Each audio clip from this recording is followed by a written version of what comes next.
People say that the average millionaire has 7 ways to make money. Usually, the average person only has one, which is their usual 9-to-5 job. So, today we will talk about 7 different ways that the average millionaire makes money from, whether you're looking to increase your own income or simply interested in the secrets of the rich. This is a video you won't want to miss. Number 1. Earned income.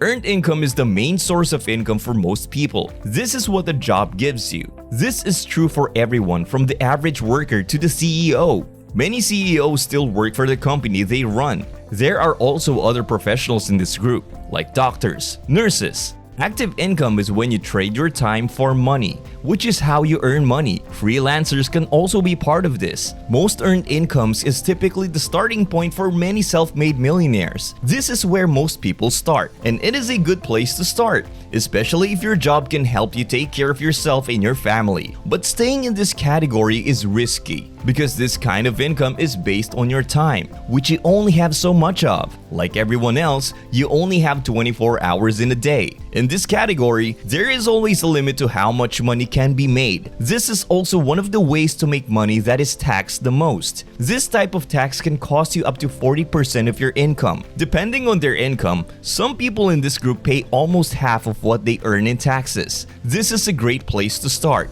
but we need to know what other ways to make money there are. If you haven't subscribed yet, make sure you do. Your support means the world to us and help us to continue creating high-quality videos like this one. I have 6 more easy ways to make you a new income stream, so keep watching. Number 2.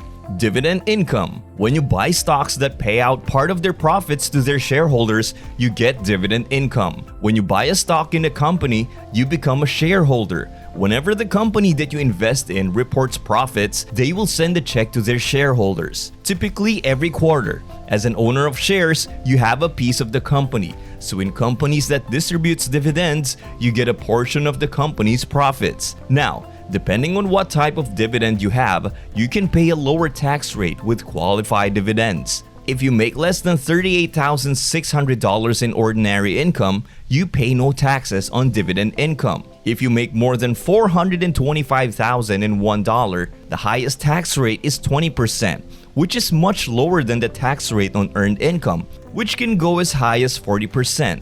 Number 3. Rental income. The most common way to make rental income is to buy real estate and rent it out to other people. Now, it does not have to be home rentals at all. This can also include commercial properties, which are homes that businesses can rent, and industrial properties, which are homes that factories rent. Now, rental income does not necessarily have to come from real estate. Small-scale rental income can also be made in other ways. For example, a lot of people rent out their cars, their instruments, or the tools they use in their businesses.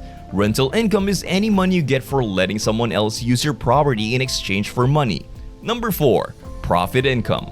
This is money made when goods or services are sold for more than what it costs to make or buy them. This is when we go from being an employee to being a business owner. In the past, it took a lot of money to buy or make the products needed to start a business. But now, with the help of the internet, this has become much easier. If you sell a product for more than it costs you to make or buy it, you are making profit. This is true whether the product is physical or digital. Now, depending on how your business works, this can be either active or passive income. If you make things yourself and sell them, it is a more active way to make money, and it is harder to grow. But if you design the product and have a manufacturer make it for you, or if you make a digital product, it could be a way to make money without doing anything. There are 2 types of profit income. Number 1, individual or small scale, and number 2, business or highly scalable. Individual or small scale is when you produce the goods yourself or manually flip it, like on eBay or Facebook Marketplace. This is a terrific method to add additional source of cash to your life. Setting up a firm and having manufacturing are the strategies to create money that can be scaled up. Make your products instead of doing it yourself. Consequently, you will have more time to work on other elements of your business, like advertising.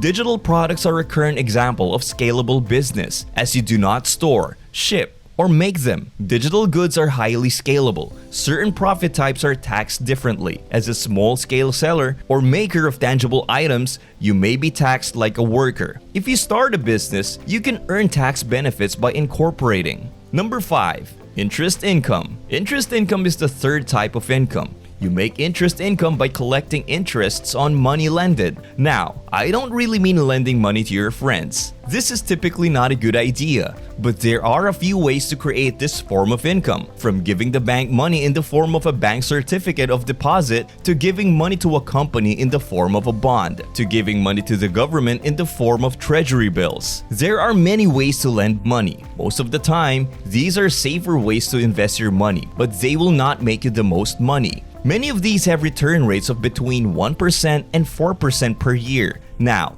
there might be a few other ways to do it that are a little more creative and bring in more money, but they are also a lot riskier. This is a passive way to make money because most of the time, you do not have to do anything. Number 6. Residual and royalty income. This kind of income is when you keep getting paid even after you finish your work. Whether you work on a movie that people still watch, wrote a book that people still buy, or more recently, made a YouTube channel that people still watch. Residual income can come from things like royalties. When you let other people use your ideas or property to make money, you get royalties, such as music or books. For example, music artists let streaming services and record labels use and sell their work to the public. So, getting royalties every time a song is played or sold, or when a record is bought. It is a similar thing when a publishing company prints and distributes a book. The author keeps making money as long as people keep buying the book. Now, the same property can give rise to more than one royalty.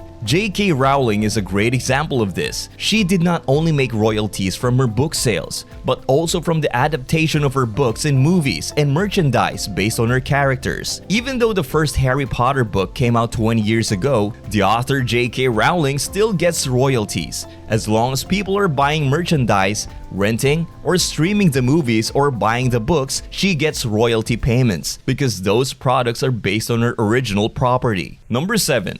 Capital gains. When you sell an asset whose value has gone up, you get capital gains income. Real estate and stocks are the most common ones, but there are many others. For example, if you bought a piece of real estate for $180,000 and sold it for $250,000, you would have made $70,000 in capital gains. The same is true if you bought 100 shares of a company for $20 each and sold them for $12 each. You would have made $10,000 in capital gains. Now, this is not the same as making money by buying or making something and selling it for a profit. Here, you have things whose market value has gone up. You do not have much influence over how much the value goes up. But what is great about capital gains is that they have much lower taxes than most other types of income. Depending on how much money is made, the capital gains tax is between 15% and 20%, but it can go as low as 0%. Like in real estate, if you use the money you made from selling a real estate property and put it back into the market, you may not have to pay any taxes at all. You can add to your net worth without paying taxes. Most of us only know 1 or 2 ways to make money when we are trying to build our income. But if we know how to make different kinds of income streams and what they are used for, we have a better chance of adding them to our lives. Question: which source of income sounds the best to you? And which one will you add to your income next? Make sure to leave your answers in the comments below. I always like to see what you have to say. As always, thank you for watching, and I will see you in the next video.